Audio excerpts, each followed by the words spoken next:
Hi, everyone. I am Stephanie with 9 Health. We're still dealing with the COVID-19 pandemic, obviously, but it's summer before kids go back to school. I thought we should kind of talk about back to school virtually or in person. I thought we should talk about maybe some fun things you can do before the summer wraps up. And especially if you're in that higher risk groups, people that have pre-existing conditions or those that are elderly over 65, what precautions should you take if you want to get out of the house for a bit? I'm joined via Zoom by Dr. Robert Morris. He's the Chief Medical Officer for Well Advised, and also 9 Health expert Dr. Kyle Coley, who's a cardiologist, but also an expert in internal medicine and preventive medicine. Feel free to post any questions you have. Also, if you have any suggestions for fun things to do before the summer ends, I was just mentioning to these two that I had a few days off a couple weeks ago, and I really didn't know what I should do. So it was kind of a challenge to think of something to do. And so I kind of just wanted to talk about it. And traveling, should you travel? How should you travel? We're going to kind of try to cover it all. And we've partnered, 9 Health has partnered with Well Advised. They're a free, unbiased online tool to help individuals determine their optimal Medicare plan. I'll post a link to their website because they have some great resources for COVID-19 as well, which is we'll talk to Dr. Morris about. First, Dr. Coley, many states started reopening. Some are now shutting back down after having spikes in cases of COVID-19. We haven't really seen that too much here yet in Colorado. Maybe you can give us an update, and then just some safety recommendations if people want to get out. Do they need to wear a mask outdoors while hiking, camping, all that kind of stuff? So first, just an update of what our state is doing. Our positivity rate just a few days ago crossed 5%, which is kind of a concerning landmark. As you know, we really want to stay below that 5%, particularly in the setting of doing increased testing. The fact that the positivity rate is going up instead of going down with those increased tests is concerning for higher disease activity. We've also had some of the steepest slope on our new cases. So our new cases are growing, and they're growing at some of the fastest rates here in Colorado. Thankfully, the situation at the hospital still seems pretty good. We have fewer patients hospitalized and plenty of hospital beds available. About 30% of ventilators in the state are currently in use. So certainly we're not the worst in the country with the number of new cases, our positivity rate, and our growth, but we're not one of the best either. And we are going in the wrong direction on all of those metrics. So I think we have to be real careful for the rest of the summer, because come fall, we're going to expect the disease activity to increase, and many of these numbers are going to head into the wrong direction. So the next few weeks are a chance to, have fun, enjoy the summer, but also really continue to really keep that guard up to try to turn this trend around so that we're not in big trouble come fall. And in terms of what types of activities you can do this summer, I myself have been thinking of taking a vacation before the summer is over, and I was scratching my head trying to figure out where to go and what to do. So I asked myself 3 questions. The first is, where are you going? So you definitely don't want to go to a state that has disease activity that's going up rapidly, like Florida, Texas, or Arizona. So try as much as you can to either stay within your local community, or if you're traveling farther, then go to a state where the activity is going down. The second is, how are you going to go? So you really want to think about how you're going to travel, because that's one of the things that can confer the biggest risk is how much contact you have. If you're sitting on a plane for several hours, that's certainly much higher risk than driving in your car with your family and friends just for a few hours in a close environment where you're not stopping a lot along the way. And then the last one I asked myself is who are you going with? So where, how, and who. And the who is very important as well, because the last thing you want to do is go to a crowded casino or crowded resort at this time where people from all over their country are congregating in the same place and then going backwards. The safest thing to do would be to take a vacation with your family, or only those in your quarantine bubble whose activity patterns you're very aware of. Yeah, it is definitely challenging, and there's a lot more to think about right now. And when I had 3 days off, I just kind of froze, and I'm like, I don't know. I guess I just have to work for a few days. We're going to do the same things we pretty much always do. Dr. Morris, I want you to add to that, but then also just you're with Well Advised, again, which has a tool on their website to help people enroll in Medicare. Mm-hmm. Can you tell us a bit more just about yourself and Well Advised, and then I'll kind of get into it with you with some more recommendations for people. Sure, I can take up the rest of the time talking about myself if you wish, but very briefly. I've been a family practitioner in the past and for many years. Moved into public health and been a director of public health in a number of cities. I've also worked in hospitals as a manager and a CEO in Hawaii, of all places, which was lovely. Unfortunately, came back from there and I worked for Kaiser for many years. And in the past decade or so, my colleagues and I have been working on developing Well Advised because we felt there was a huge need for advice and help and hand-holding to some extent of people as they retire and as they get into Medicare and need that sort of help. Medicare is a very complex system, and we do need, all of us, me included, need help in navigating it and getting through it. So we see ourselves really as Well Advised as a sort of front door to Medicare. There's a place where you can go to get advice and to get help, particularly at the moment in whether you're on the right plan, because many people aren't, whether you're saving money by being on the right plan and so on. We can help you through that process. And I can talk about that at length as well. But that's what we do essentially, is we help people through the complex system of Medicare and get them onto the plan that we know is right for them today. It's very personalized, it's very private. We are very concerned about privacy. We don't have anything to do with selling your data or anything like that. We don't sell it to Facebook or Google or any of those programs.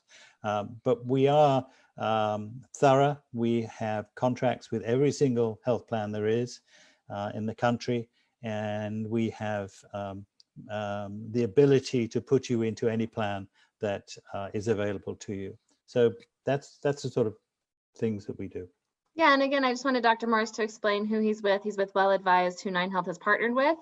And Well Advised provides, like he said, that free Medicare tool online, which is great. That's what we're about too, is just helping people get the tools they need to live their healthiest life. And that helps people get the coverage they need, people over 65 that are Medicare eligible. And we're talking about summer safety. I thought this would be a good topic to do with you, just because we could also talk about those high risk groups like the elderly people and what they should, what precautions they should be taking. Are they allowed to even enjoy the summer? So maybe just give us some of your general safety recommendations that you have. And we did have someone just comment, we were talking about this before I came on, that, driving somewhere, road trips, public gas station bathrooms seem kind of risky. We were talking about driving versus flying before we came on here. So give us some of your tips and maybe address that as well.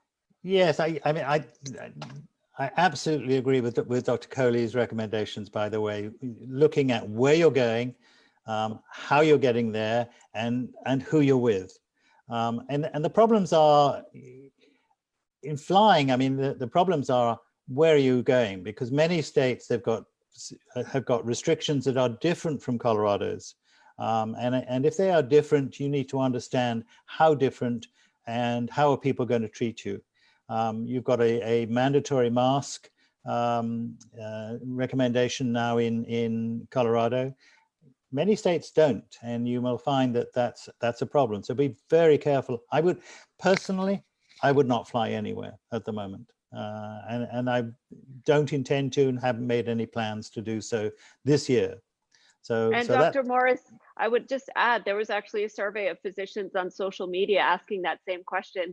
And the majority of physicians said the same response as you did, right, that they personally feel, unless it's absolutely necessary, that it's a risk not worth taking at this time, because you're sitting in an enclosed environment for extended periods of time. As we heard Dr. Fauci talk about this morning, right, in an interview, they're now recommending eye protection as well if you're going to be on an airplane, to wear not just a face mask, but also a face shield or goggles as well. Yes, so that's interesting because most physicians are a younger age group than 65.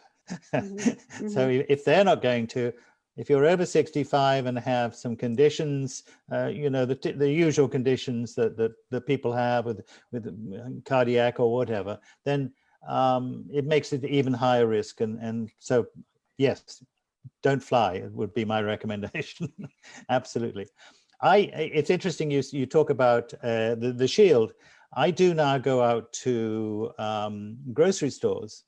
But I always wear a mask as well, not just a mask. I wear a shield as well, and people look at you and may think you're odd. I don't care. I want to be shielded from them, and I also, if I am infected, I do not want to give it to them either. And so it's a two-way process.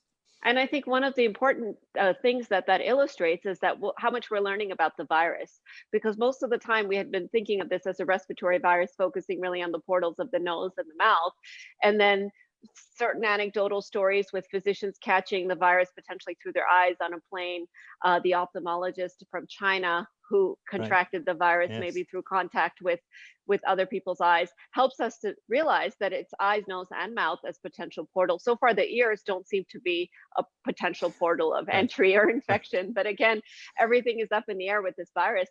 I did want to address the gas station question, because the last time I answered it, someone laughed when I said this. But when you go into a bathroom, a public restroom, you're actually going into a potentially high risk space, because many of those tend to be small.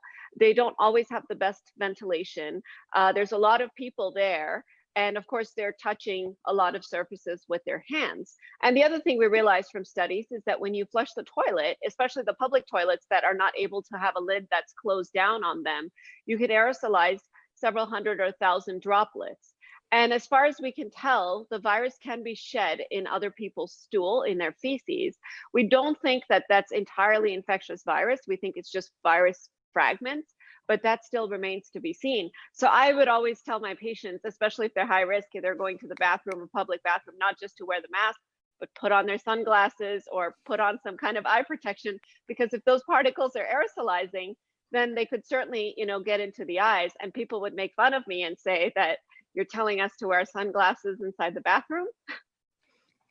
Right, I absolutely agree, though, because what it means is that when you look at the where am I going to go, where am I going to travel, you are restricted.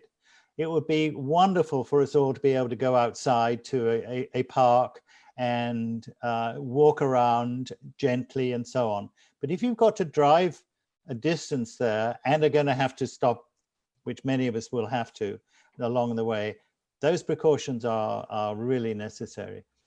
The other question is who? I have not seen my grandchildren now for nearly a year. Some live in the States, some live abroad. I'm desperate to see them, but I know that I'm putting them at risk. They're going to put me at risk if I travel to see them.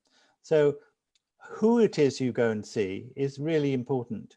As you said, you need to understand, and they need to understand, that you're at risk, and that even when you arrive at somewhere to see them, you're going to have to social distance. It means the 6 feet apart and so on, that we all know about. It means masks. At times it will mean face shields as well. So the who you go to see is incredibly important. It's very difficult. I mean, luckily, all these virtual tools that we have now that we're on at the moment, like Zoom, do make an enormous difference. They're going to become a compulsory part of our lives, and we need to understand how to use them. So yes, where you go, how you get there, who you see. Wonderful advice, really wonderful advice. Thank you. Yeah, and I'm hoping, people can make some fun summer plans before the summer ends. But like you said, if it's a long distance, it really should only be if it's completely necessary to go those distances, and limit your stops. So maybe not a 6-hour drive, somewhere that's kind of relatively close. I tell you, Stephanie, my wife and I, one of the trips that we're making is looking at a whole lot of photographs of places we've been. So we digitize them, so we put them on a screen and look at them and say, oh yes, we walked down that street, and we live very happy memories doing that. Not the same, of course, but it's a way of traveling in one, at least in one's mind, and it's a very relaxing thing to do. Yeah, highly recommend. recommend. Virtual vacationing, yes, Yes. it's a new trend.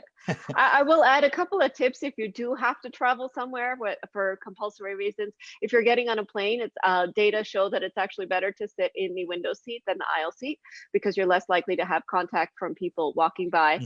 Try as best as you can to keep your mask on the whole time. So don't snack, don't have drinks, don't have those types of reasons to take your mask down. Make sure to wipe down everything that you're touching, including, the seat button, the TV controls, Anywhere that your head is going to be, really wipe down that seat back very well, because your face and head are going to be close to that area. So those are sort of the tips for traveling on a plane. If you're traveling and having to stop at public restrooms, try to touch surfaces only using tissue paper or toilet paper, so you're not directly touching door handles or knobs, sinks, and try to not use the air dryers in the bathroom, because those can also aerosolize droplets from others. And try to instead use paper towels, and again, use the towel to open the door and sanitize immediately afterwards. And then if you're staying in a hotel, I also have some tips for that. Try to request a room where somebody hasn't stayed for the last few days, if that's possible at all. Decline the housekeeping, so you have one less person coming in and out of your room that's been going into other rooms. And then of course, wipe everything down as soon as you get in there, the remote controls, the lamps, all of those types of things that you might be touching frequently. And then in the public spaces, be sure to wear a mask. And I think too, if you do travel out of state, just think about your Medicare coverage. Think about your health insurance, and whether in fact you're going to be covered in that state. You're covered clearly for emergencies. That's not really the issue. But if you have an ongoing condition and for instance, had to go into a 14-day quarantine when you arrived there, would that be okay? Would that be a problem? So just something else to think about. Something else perhaps to put in the equation to say, nah, let's not go now. Let's wait and see how things things work as far as travel is concerned. Yeah, And hopefully even next if you're, summer will look a little different, but yeah, we're still in the thick of it. I was going to add, even if you're going for a 2 or 3 day trip, as Dr. Morris said, be sure to take at least a 2 to 3 week supply of medications and any other prescriptions that you might have, because you may end up getting quarantined or stuck. Yes. So in addition to travel, I just want to talk about other general summer tips. July, August, some of the hottest time of the year in Colorado. Dr. Coley, this might be a silly question, but I feel like people have asked it and it's come up. We talked about vitamin D. I think it was on the morning show this morning, but just about vitamin D helping our immune system. I've put that on our social media this week as well, a video that we did with you, that it's essential for our immune system to function properly, that you have proper vitamin D levels. But should people be skipping sunscreen to make sure they get vitamin D levels? Is there a good time to go outside to make sure that you can get some vitamin D from the sun? So sunscreen should not be skipped just to get vitamin D levels, although vitamin D deficiency is certainly a problem and an epidemic. But that is a common misconception that a lot of people think, and especially here in Colorado, where we're a mile high, the UV is stronger. Yeah. And UV tends to be the strongest between the hours of sort of 10 a.m. to 2 p.m. So those are the times to avoid being outside. And of course, if you're outside, wear the sunscreen. But even in the evening, you should be actually wearing sunscreen when you leave the house. So the best way to get vitamin D is, yes, sun exposure is part of it, but you should be wearing that sun protection, because you don't want to trade a vitamin D deficiency for skin cancer. And as I said, the risk here in Colorado is much higher. If you are vitamin D deficient, certainly look to dietary supplements to really try to improve those levels, because there's a study that just got published, a very large study that just got published earlier this week, that showed an association between vitamin D deficiency and increased risk of contracting COVID, as well as increased risk of complications and hospitalization from COVID. So again, this is an observational study, so it was not a randomized controlled trial. So we're looking for associations, and this doesn't necessarily establish causation, but at the same time, it seems to be a marker of risk. So getting your vitamin D checked, and 9 Health Fair is offering screenings where you can go into a Quest Patient Service Center, have your vitamin D checked, is a really important thing to do right now, because if you're deficient or even on the low end of that spectrum, I just had a patient this morning who wasn't quite deficient, so it didn't flag as an abnormal test, but the lower limit of normal is 30 and he was at 32. So that is somebody who I probably would supplement to really try to give them a little bit of buffer. He's an elderly person, and especially during a time like this, if you're over the age of 65, you really want to stack those odds in your favor with vitamin D deficiency. One other thing I wanted to talk about with summer safety, especially with respect to seniors and wearing masks, is the ability to overheat. So we are seeing this happen in certain states like Arizona, Florida, Texas, places where the temperature gets very high. But as you know, as we get older, our ability to regulate our body's temperature starts to not work quite as well. And so seniors are especially at high risk if they're wearing the mask and spending extended periods of time outdoors, for, developing heat stroke, for really having complications from being in the heat too long, because wearing the mask really does help to raise your body temperature a little bit. So take frequent breaks from the mask, take frequent breaks from being outside, stay hydrated. That's really, really important, especially like I said, with the mask. And with the mask on our face, sometimes we even forget to drink that water because we just don't have as much access to it, or we don't think about it as much because our mouth is covered up. So be extremely mindful of that, especially in the senior community. Excellent advice. Thank you. And Dr. Morris, I wanted to ask you, for those that are in the older age group, 65 and over, other summer activities. I know that some people are starting to have those graduation parties that they didn't get to have for their seniors when they graduated in May. So now they're kind of having some parties now, some cookouts now, trying to have some little bit of normalcy. But for someone in that older age group, can they go to a cookout with their friends, eat at a restaurant? What are some recommendations that you have for that? Yeah, let's deal with the restaurant question first. Many people regularly go, in the past, pre-COVID, went to restaurants regularly, and as such, they know the people there, they know what the tables look like, and so on. The regulations really reduce the number of tables in a restaurant, I believe in Colorado, at least by 50%. So there should be half the tables, and they should be 6 feet apart, of course. I think if people know the restaurant well, and are used to going there, it's not unreasonable perhaps for them to go out occasionally to it without being a regular thing. But the rules still apply. You're still going to be masked most of the time. You're still going to have to be socially different. You are distant. You're still going to need to be extremely careful about what you handle there, and about the people who are going to be serving you.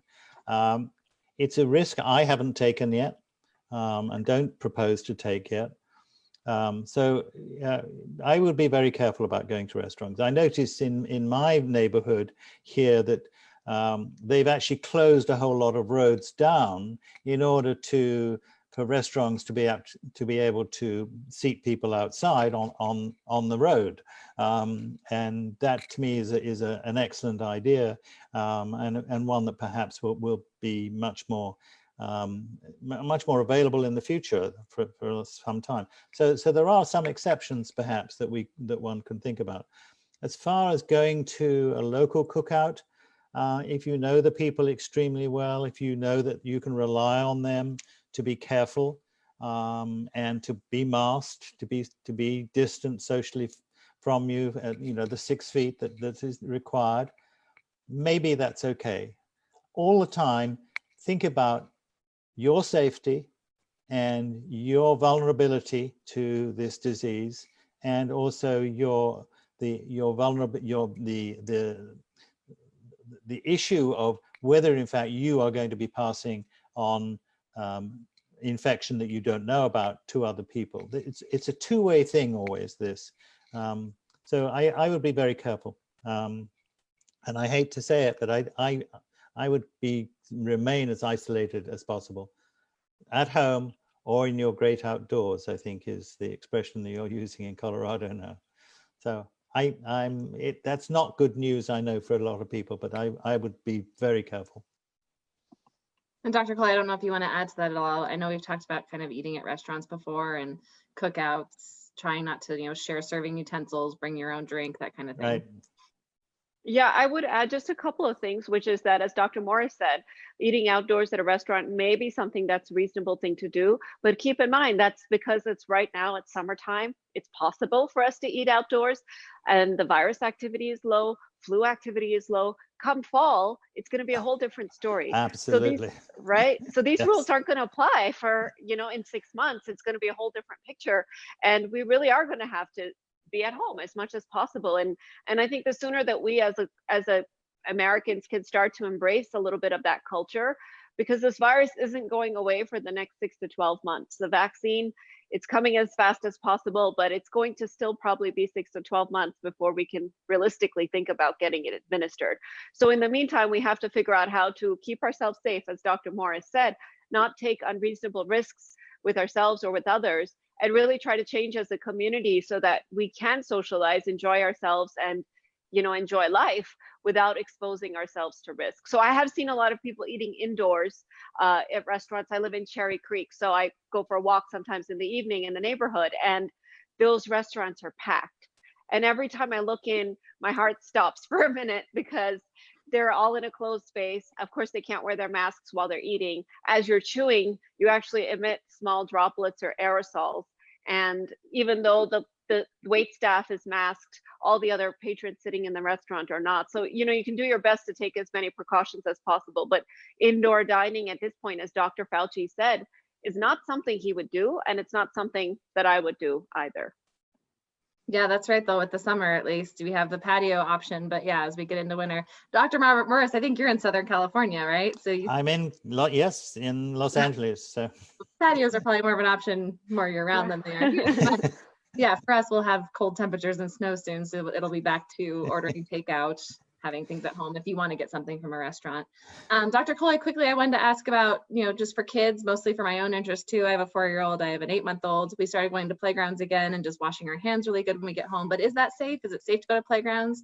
Safe to let kids play with their friends a little bit? I know, some districts are going back to school, some are remote. It's all kind of a confusing time for parents and kids. Yeah, that's a really good question. And I would say as long as you're really good about hand hygiene, it probably is reasonable, but just make sure with those 4-year-olds, sometimes you take your eyes off of them for a second, they touch something and then they touch their face. So just carry a lot of sanitizer with you and really try to keep those hands clean. We have had some new data about kids as spreaders for the virus in general. And it's quite interesting. In fact, what we're learning is that kids under the age of 10 appear to spread the virus a lot less efficiently than adults, whereas kids over the age of 10 seem to spread it at least as efficiently as adults. So if you have younger kids, in a way, even if they contract the virus, they're a little less likely to spread it to adults, at least. Now, one of the reasons for that is because kids tend to have a shorter stature, so many of their respiratory droplets will actually fall to the ground and probably not get to an adult that's much taller. But how much the risk from one kid to another, that's still a little bit of an unknown, because if it's two kids that are at the same stature talking closely, it may confer some risk. So you do have to be careful, and you have to assume, again, whether the person is in your quarantine bubble or not, what the activity of their kids is. My young nephew is 3 years old, and he always wears a mask, but he's the only one on the playground who's wearing that mask. And he's interacting with a lot of kids that are going to daycare. So it makes me question whether or not that's really a safe environment for him, because if they're going to daycare, remember, they have the potential, as best as we can tell from the science, to bring it back. But in general, kids appear to be lower risk of getting sick, about 1/3 to 1/2 the risk of what adults have, and of course, lower risk of complications. But we are seeing the multisystem inflammatory syndrome in kids. And we've seen 7 cases here in Colorado. So do keep that in mind. Some kids can get sick from it. Yeah, and I mean, we go to the playground at 7:38 in the morning, so we're pretty much the only ones there. But Right. Yeah, it was just one way we were like, okay, sure, you can play on the playground, but yes, we need to wash our hands really good. Stephanie, that's a very interesting comment you made about walking early. I do my walking exercise. I go up and down a hill that I live on in the mornings. I go at 6:30 in the morning, because it's partly yes, but it's also to avoid other people. Yeah. It's a way of exercising, of getting out, doing something completely different. A colleague and I walk, and we walk together 6 feet apart up the hill and down again, and we talk, and it's part of my life now. But it's 6:30 in the morning. Yeah. So. Yeah, gotta go early. And yeah, just we've been going early because of the heat, but fewer people is definitely a good argument. Absolutely. Yeah. Going at an off time too. Someone did comment on our Facebook page. I wanted to bring this up. I'm not exactly sure how to phrase it into a good question, but someone said, I had mentioned hiking, camping earlier as potential things to go do. Someone said, well, be careful, don't do something that'll land you in the hospital. Be careful hiking. So if you do have to go to the hospital for something, Dr. Coley, I'll just let you finish up with this and we'll kind of get wrapped up here. But, you don't try to tourniquet your foot at home, or if you twist an ankle or something, you need to go to the hospital. What are some recommendations if you do have to go to the hospital or hurt yourself during doing an outdoor activity? Yeah, I would say definitely don't avoid the hospital, because what we're learning, interestingly, from some of the preliminary antibody data that's come out is that healthcare workers have the lowest rate of infections from COVID-19, even lower than the community. And that's because they're covered in PPE. They wear PPE all day long from head to toe. So in some ways, the hospital, which is a controlled environment, may even be safer than a restaurant or the grocery store or others, where you're not entirely sure people are following the rules or what they're touching and things are being kept clean. Now, of course, there could be COVID-19 patients there at the hospital, but all hospitals are following isolation procedures, screening when you come in, making sure that they quickly isolate anyone who's positive or presumed positive or could be at risk for infection. So it is one of the safest places to go at this time, especially if you have an urgent need. But I would encourage you, even for your preventive care, to be sure to connect with your physician virtually, by telephone. I have a lot of virtual visits every day with my patients in order to follow up on your routine healthcare issues, because that's really an important part of making sure that we don't let this pandemic get the better of us over long term, because we can't ignore them for months and months. It was different when we were in the mode for only a few weeks, but now that this is going to be our new normal for a little while, it is important to address those issues as well.